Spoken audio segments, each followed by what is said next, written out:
Alright guys, got a little maple update for you. This is Jared from Triple D Maple. We're checking on our sap. It's Wednesday, March 1st, 2023. And we are looking at the releaser right here, standing in the doorway of the shed where we keep our releaser. The releaser is where the vacuum pump puts the releaser under vacuum.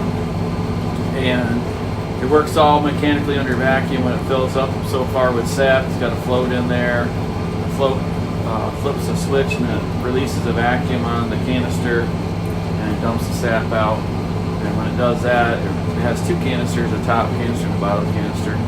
When it does that, it takes the vacuum off the bottom canister and holds it in the top canister. And then it takes just a couple seconds. It'll dump all the sap out and it'll switch back, put the vacuum on the bottom canister again. Sap is running pretty good right now. I think it's right around 50 degrees. It's 6 o'clock at night. Sap started running kind of slow today. We had a pretty good freeze last night. I think the sap probably didn't start running until maybe like 1 or 2 o'clock this afternoon when I was at work. But it's coming in pretty good. So I'm going to flip this around. We'll show you what we got here. So this is a releaser. It's a lop-ear releaser. It's 24 inches wide, and I think it's 18 inches in diameter. It's capable of handling a vacuum from 6,000 taps. It's all mechanical. This piece right here, inside that piece is a piston that slides back and forth when it's tripped by the mechanism over there, which is actually tripped by the float. The float goes up to a certain point, it trips it, and that piston in there goes back and forth, and it transfers the vacuum from this canister to the top canister just for a few seconds. So it's what they call a continuous vacuum releaser. There's no vacuum loss on the system when it trips. Good days it will trip every couple minutes. It holds, we think it holds right around, we never actually measured. It doesn't always trip exactly the same, but there's a line right here that we drew. That's about where the sap gets up to. Sometimes it trips just a little bit earlier or a little bit later, depending on how the float rises. If the float rises a little bit faster, it might trip a little quicker because it gets a little bit of momentum under it. So there's the top. You can see the sap coming in. You know, the one back there that's surging has probably got a little bit of a vacuum leak on it. That's what's making it do that, we think. We have to go look for it. We had a lot of wind last couple days. So we have some tree limbs down, things like that. We were out there looking for vacuum leaks. We found a bunch. I think we're running like 23.5 inches of vacuum according to our gauge. We'd really like to be up to 26 and a half, but it's going to take us another day or so to get that under control. So all the lines come in the back. They're all controlled by a valve, and what you're able to do is you're able to turn the valve off and isolate that line, and you can then watch the gauge. And if you turn the valve off, you come up here and you look at the gauge, and the gauge goes up, then that line probably has a leak on it. And sometimes you can hear it actually whistling a little bit or hissing sound as you open the valve, and that is a sign of a leak as well. So that's what we have. We have these all labeled. They all go out into the woods, different sections. And we have more valves out in the woods. So we start here and we just keep going until we shut off the right valve and we can isolate the leak. And it cuts down on your walking time drastically. So you can see it's filling up pretty good. So then we have it dumping. It dumps mechanically into this tank.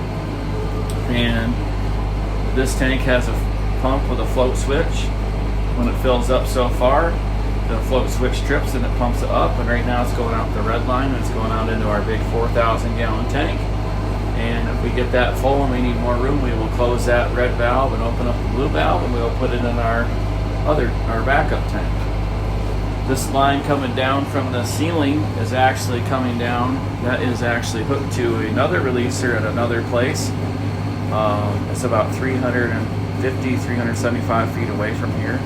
It has a releaser that dumps into a tank just like this, and it has a deep well pump, and it works on a float switch. It pumps the sap all the way back the full 375 feet back to here, so there's no hauling sap on a wagon or buckets or anything like that. And the red valve up there is the dry line that's providing vacuum to that releaser over there. We hooked it up into this releaser. We really like to have it be 1.5 inches all the way in, but it works like it is for now. Just haven't had time to change it. So that provides vacuum. That's what we call the dry line, provides vacuum to the releaser that is 375 feet away. The line with the blue is actually coming from across the driveway behind me. That is coming from a lift, which is getting sap from an area that is a lower elevation. That without excuse me, without the lift, we would have to have another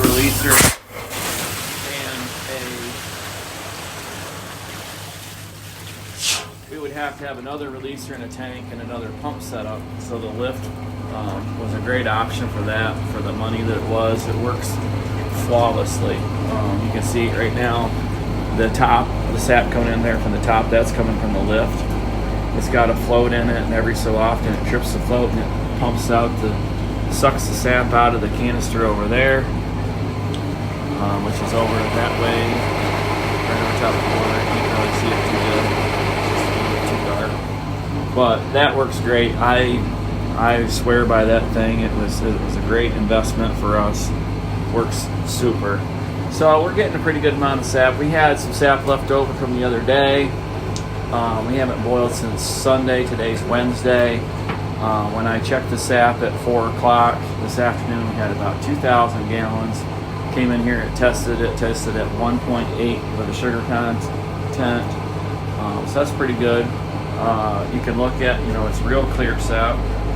There is some dirt and stuff in the bottom of the tank that's still getting cleaned out from some of the lines. It had a freeze. So what happens when you get a freeze, if it freezes, the sap freezes inside the lines, and when it starts to run again,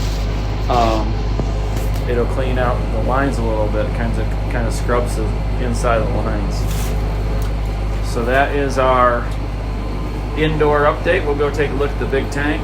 Hang with me just a second. Be right back. So there's the sap in the big tank. This is a 4,000 gallon tank. It's 6 feet wide, 6 feet tall, and 16 feet long. And it's got some bubbles on the top. It's actually pretty clear. It's dark, just dark enough that you can't really see it too much. Like I said, you can see where it was. If you look, you see the foam up on the side. It was probably 2,200, 2,500 gallons, somewhere like that.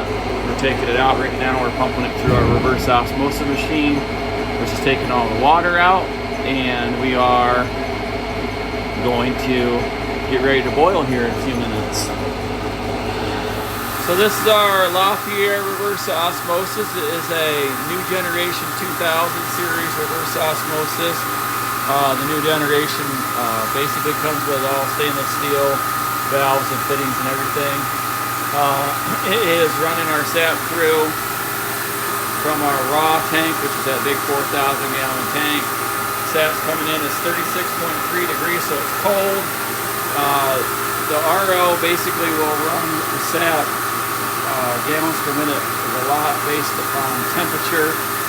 So right now we're running our concentrate at 2 gallons a minute, and our permeate is not quite 10 gallons a minute, so that's about 12 gallons a minute, so it's about 700 gallons an hour that we're processing with a reverse osmosis machine.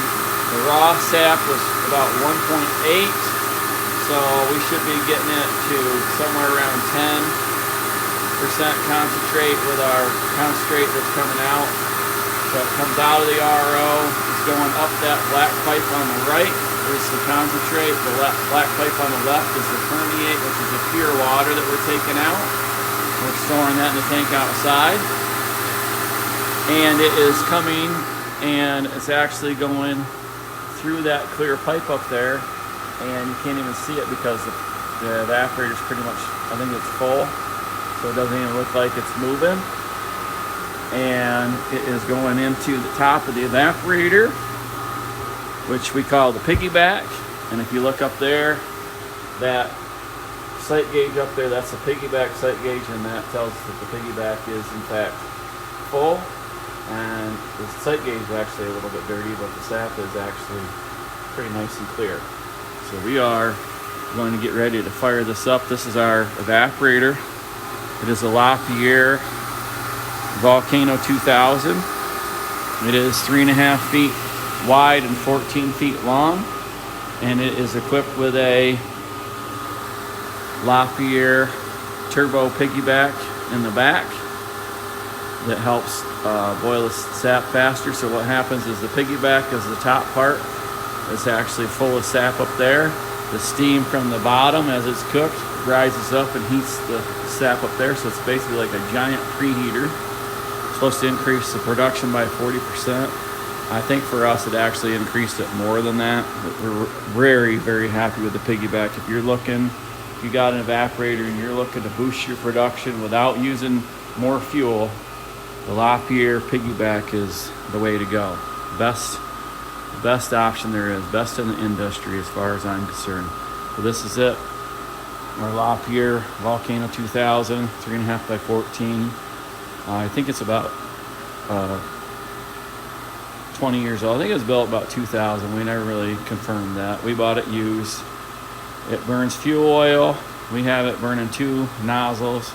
Burns 12 gallons of fuel oil an hour, and we produce somewhere around 30 gallons or more of syrup an hour. The one thing that we do is we don't usually boil enough in a day to really get this evaporator up to full efficiency. We only boil 3-4 hours a day, sometimes even less than that. Where this evaporator is the most efficient would be if you were going to boil longer in a day. We just don't have that amount of sap to do that. We are very happy with it. And we're using our Lapierre modulating auto draw off to help us control the temperature.